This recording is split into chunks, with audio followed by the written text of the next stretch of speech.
आदित्य पूजा से कहता है कि तुम कितनी सुंदर हो। मैं तुमको अपनी वाइफ के रूप में पा करके बहुत खुश हूँ। आई लव यू मेरी जान। और इसके बाद आदित्य पूजा के साथ शारीरिक संबंध बनाना शुरू कर देता है। आदित्य पूजा के ऊपर ब्लाइंड फेयर करता था और उसके सुंदर चेहरे के ऊपर फिदा रहता था। ऐसा कभी भी नहीं होता था कि पूजा उससे कुछ भी कहे और उसको आदित्य ना माने। और आगे चल करके आदित्य का पूजा के ऊपर यही ब्लाइंड विश्वास उसकी ज़िंदगी को बर्बाद करने वाला था। ऑलराइट गाइस, स्वागत है आप सबका इस चैनल की एक और नई क्राइम स्टोरी में। आज की क्राइम स्टोरी एक ऐसी ठग बहू की है जिसने सबसे पहले अपने पति को अपनी खूबसूरती के जाल में फंसाया और इसके बाद उसको ऐसा धोखा दिया जिससे उसका पति अंत तक उबर नहीं पाया। तो इस कहानी में ऐसा आगे क्या हुआ, इसको जानने के लिए वीडियो को लाइक और चैनल को सब्सक्राइब जरूर कर लें, क्योंकि ऐसी इंटरेस्टिंग वीडियो मैं हर रोज़ आप लोगों के लिए लाता रहता हूँ। तो चलिए वीडियो को शुरू करते हैं। कहानी की शुरुआत होती है मध्य प्रदेश के सिवनी थाना क्षेत्र से। यहाँ पर रहने वाले आरपी मिश्रा राजस्व विभाग के निरीक्षक पद से रिटायर हुए थे। उनका इकलौता बेटा आदित्य अब 25 साल का हो चुका था और उसके लिए वे एक सुंदर सुशील लड़की को ढूंढ रहे थे जिससे आदित्य की शादी करा दी जाए और उसका भी घर परिवार बस जाए। घर परिवार में पैसों की बिल्कुल भी कमी नहीं थी, क्योंकि आदित्य के पिताजी आरपी मिश्रा एक अच्छे सरकारी पद से रिटायर हुए थे और उनके पास पैसों की कमी बिल्कुल भी नहीं थी। साथ ही साथ घर में खेती बाड़ी भी बहुत सारी थी जिससे भी अच्छा खासा पैसा घर पर आता था। जब गांव मोहल्ले वालों को यह पता चलता है कि मिश्रा जी अपने लड़के के लिए सुशील बहू को ढूंढ रहे हैं तो एक के बाद एक अच्छे अच्छे रिश्ते आदित्य के लिए आना शुरू हो जाते हैं। और इसी बीच एक लड़की जिसका नाम पूजा था, उसकी शादी आदित्य के साथ तय कर दी जाती है और इसके बाद में दोनों की शादी अच्छे तरीके से हो जाती है। शुरू के 1 महीने तक आदित्य और पूजा के बीच में रिलेशन बहुत अच्छा रहता है। दोनों एक दूसरे को बहुत प्यार करते हैं और मैंने जैसा आपको पहले बताया कि पूजा देखने में बहुत सुंदर थी और इस वजह से आदित्य उस पर लट्टू रहता था और उसकी बात को वो कभी भी काटता नहीं था। जो कुछ भी पूजा उससे कह देती थी आदित्य उसकी बात को बिल्कुल सेम का सेम फॉलो करता था और यही उसकी गलती आगे चल कर के उसके लिए एक बहुत बड़ी समस्या खड़ी करने वाली थी। पूजा देखने में तो एक सुंदर नारी थी, लेकिन उसका दिमाग बहुत ही शातिर था और इसी बीच में शादी के 1 महीने के बाद उसने अपने बॉयफ्रेंड आकाश को अपने घर में अपना मुंह बोला बाई बोल करके बुलाना शुरू कर दिया। पूजा ने आकाश को घर में ऐसे इंट्रोड्यूस कराया कि यह मेरी चचेरी मौसी का लड़का है जो कि पास के ही गाँव में रहता है और यह शादी में भी आया था और अब यह हमारे घर में भी और अब यह मुझसे मिलने के लिए आता जाता रहता है। यह एक अच्छे सरकारी पद पर कार्यरत है और इसके बड़े बड़े सरकारी अफसरों के साथ बहुत अच्छी खासी दोस्ती है। यानी कि पूजा अपने मुंह बोले भाई यानी कि अपने बॉयफ्रेंड को अपने ससुराल में ऐसा दिखा रही थी कि वो बहुत ही काबिल आदमी है और उसका बहुत सारे रसूखदार लोगों के साथ उठना बैठना है। इसी बीच पूजा अपने ससुर आरपी सिंह से यह कहती है कि ससुर जी, मैं टीचर बनना चाहती हूँ और इसके लिए मुझे पैसों की ज़रूरत है।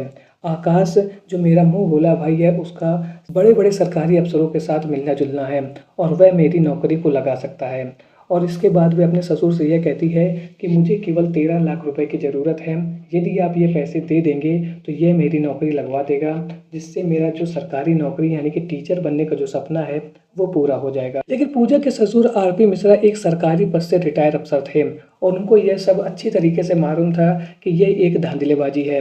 कोई भी व्यक्ति पैसे दे करके जो नौकरी लगवाता है वो सब धांधलेबाजी होती है। शुरू में तो पैसा ले लिया जाता है, उसके बाद नौकरी कब और कहाँ लगेगी इसकी कोई भी जानकारी नहीं होती है और वह पूजा को सीधे सीधे पैसा देने से मना कर देते हैं।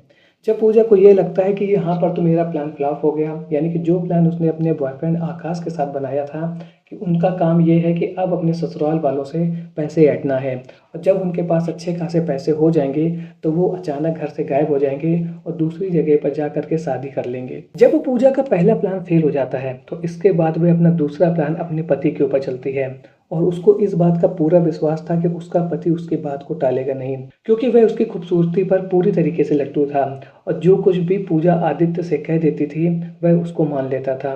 और यही बात उसने आदित्य से बताई और कहा कि एक सरकारी टीचर बनने का मेरा सपना है और यह सपना आदित्य टूटना नहीं चाहिए। मैं सरकारी टीचर बन करके पढ़ाना चाहती हूँ और देश की सेवा करना चाहती हूँ।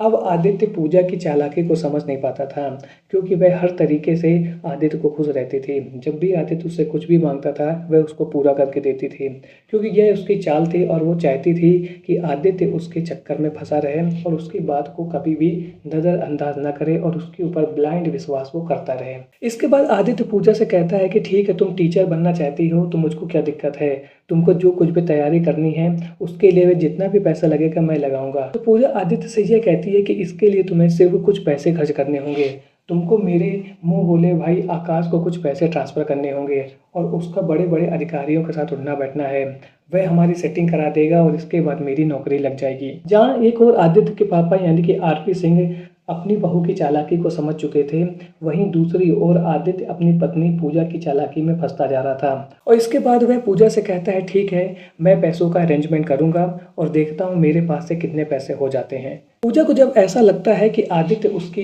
प्लान में फंसता नजर आ रहा है तो उसके बाद वह एक दूसरी चाल और चलती है और ये कहती है कि मैंने आकाश से बात की थी तुम्हारे बारे में भी, और आकाश ये कह रहा था कि यदि कुछ और पैसे दिए जाएं तो तुम्हारी नौकरी भी पटवारी की लगवा दी जाएगी। इसके लिए सिर्फ तुम्हें कुछ और पैसे खर्च करने होंगे, यानी कि कुछ और पैसे आकाश को देने होंगे। यहाँ पर भी आदित्य इसकी चालाकी को समझ नहीं पाता है और वह पूजा से कहता है कि मुझे अपनी नौकरी के लिए और कितने पैसे देने होंगे। तो वह कहती है कि तुम्हें सिर्फ 25 लाख रुपए और देने होंगे, यानी कि 13 लाख रुपए मेरी नौकरी के और 25 लाख रुपए तुम्हारी नौकरी के, कुल मिलाकर के 38 लाख के आसपास खर्चा आएगा और हम दोनों की सरकारी नौकरी लग जाएगी। इतना बड़ा पैसे का अमाउंट सुनने के बाद भी आदित्य के दिमाग में बुद्धि नहीं आ रही थी और उसको यह समझ में नहीं आ रहा था कि 38 लाख रुपए जैसा भारी भरकम पैसा यदि वह किसी को देगा और उसके बाद भी यदि नौकरी न लगी तो वह इतने पैसे वापस कैसे लेगा। लेकिन वो अपनी पत्नी के प्यार में लट्टू था और उसकी खूबसूरती पर फिदा था और उसको इस बात का बिल्कुल भी अंदाजा नहीं था कि कहीं न कहीं उसकी वाइफ षड्यंत्र रच रही है और उसे और उसके परिवार को ठगना चाहती है। इसके बाद आकाश वही एक बड़ी गलती कर देता है और वह अपने पिता आरपी सिंह को बिना कुछ बताए आकाश यानी कि मुंह बोले भाई या पूजा के बॉयफ्रेंड के अकाउंट में 1 साल के भीतर धीरे धीरे करके 38 लाख रुपए को ट्रांसफर कर देता है। इसी बीच आकाश का पूजा के घर में आना जाना लगा रहता है। वह एक ओर तो आदित्य से अच्छा खासा पैसा हट रहा था, वहीं दूसरी ओर पूजा के साथ शारीरिक संबंध भी बना रहा था। यानी कि देखा जाए तो आकाश की पांचों उंगली सर सब कुछ घी की कढ़ाई में था और वो हर तरफ से मलाई ही मलाई खा रहा था। आदित्य जब भी आकाश से पूछता था कि हमारी और पूजा की नौकरी कब लगेगी, तो आकाश उससे यही कहता था कि देखो मेरे पास इन इन लोगों की फ़ोटो हैं और इन लोगों को मैंने अच्छी अच्छी भी जगह पर नौकरी लगवाया है, यानी कि आज ये लोग अधिकारी बन करके सरकार में बैठे हुए हैं। भाई आप बिल्कुल भी चिंता ना करो, आपकी और पूजा की मैं जल्द ही नौकरी लगवा दूंगा। और इसके बाद वह झांसा दे करके धीरे धीरे करके 1 साल के भीतर आदित्य से 38 लाख रुपए ऐंठ लेता है। कुछ दिन के बाद जब आदित्य के पिता आरपी मिश्रा को यह पता चलता है कि आदित्य ने बिना उनको बताए 38 लाख रुपए आकाश के अकाउंट में ट्रांसफर किए हैं अपनी और पूजा की नौकरी के लिए, तो वो आदित्य को बुलाते हैं और उससे पूछते हैं कि तुमने इतनी बड़ी गलती कैसे कर दी, तुमने इतना भारी भरकम अमाउंट आकाश के अकाउंट में ट्रांसफर कर दिया है और अभी तक तुम्हारी नौकरी भी नहीं लगी है, 1 साल से ज़्यादा का समय हो गया है, तुम भाई ये क्या कर रहे हो, जल्दी से अपना पैसा उन दोनों से वापस लो। और इसके बाद आदित्य आकाश को फ़ोन करता है और कहता है कि भाई तुम्हारा ये सब क्या है, मेरी नौकरी नहीं लग रही है, ना ही तुमने पूजा की नौकरी लगाई है, तुम जल्द से जल्द हमारे पैसे वापस कर दो। और इसके बाद वही शुरू होता है जो सबके साथ होता है। आकाश आदित्य को धमकाना शुरू कर देता है और कहता है कि मैं तुम्हारे पैसे वापस नहीं करूंगा, कौन से पैसे मैंने तुमसे लिए हैं। आकाश की ऐसी बातें सुन करके आदित्य पूजा से पूछता है कि मैंने तुम्हारे कहने पर इतना सारा पैसा आकाश के अकाउंट में ट्रांसफ़र कर दिया है। तो पूजा भी वही भाषा बोलने लगती है जो आकाश बोल रहा था और वह कहती है कि तुम चिंता ना करो, तुम्हारा पैसा वापस आ जाएगा, यदि नौकरी नहीं लगेगी तो आकाश एक एक पैसा तुम्हारा वापस कर देगा। कुल मिलाकर के आकाश और पूजा कहीं ना कहीं आदित्य और उसके पूरे परिवार को बेवकूफ़ बना रहे थे और उनके द्वारा लिए गए पैसे को वापस करने में अब आनाकानी कर रहे थे। अब आदित्य के पिता आरपी मिश्रा को यह बात बहुत अच्छी तरीके से समझ में आ गई थी कि उसके घर में जो कुछ भी चल रहा है, जो भी षड्यंत्रबाजी हो रही है, उसके पीछे का मेन किरदार उनकी बहू पूजा ही है। और इसके बाद जब पुलिस स्टेशन पहुंचते हैं और वहां पर पूजा यानी कि अपनी बहू और उसके बूम बोले दोस्त यानी कि उसके बॉयफ्रेंड आकाश के खिलाफ धोखाधड़ी करने के लिए एफआईआर दर्ज करा देते हैं। जैसे ही पुलिस स्टेशन में एफआईआर दर्ज होती है तो इसके बाद पुलिस पूजा और उसके मुंह बोले भाई आकाश को ढूंढना शुरू करती है और उनको कॉल करती है। तो दोनों का ही जो मोबाइल है वो स्विच ऑफ आता है और इसके बाद जब पुलिस उनको ढूंढती है तो पता चलता है कि दोनों ही घर से गायब हैं। इसी बीच पुलिस को अपने खुफिया सूत्रों से यह पता चलता है कि आकाश को जबलपुर में कहीं घूमते हुए देखा गया है। इसके बाद पुलिस उस जगह पर पहुंचती है और उसको अरेस्ट कर लेती है, लेकिन उसके साथ पूजा नहीं थी। और इसके बाद पुलिस आकाश को धोखाधड़ी करने के लिए जेल भेज देती है। वहीं पूजा की तलाश लगातार जारी है। तो आज के वीडियो में आपने देखा कि कैसे एक सुशील बहू बन करके आई एक लड़की ने बहुत ही चालाकी से अपने पूरे परिवार के साथ इतनी बड़ी धोखाधड़ी कर ली, वो भी अपने बॉयफ्रेंड के साथ मिल करके। यानी कि उसका प्लान पहले से ऐसा कुछ था कि वह अपने घर में इतने पैसों के धोखाधड़ी करेगी और इसके बाद अपने बॉयफ्रेंड के साथ कहीं ना कहीं भाग जाएगी। और वो अपने प्लान में सफल भी हो गई थी, लेकिन उसके ससुर ने अपना दिमाग लगाते हुए तुरंत पुलिस थाने पर रिपोर्ट दर्ज कराई और इसके बाद उसका बॉयफ्रेंड यानी कि आकाश पकड़ा गया। आज की वीडियो से आपको क्या शिक्षा मिलती है कमेंट सेक्शन में जरूर बताएं। मिलता हूं ऐसे एक और नए इंटरेस्टिंग वीडियो में, तब तक के लिए थैंक्स फॉर वॉचिंग।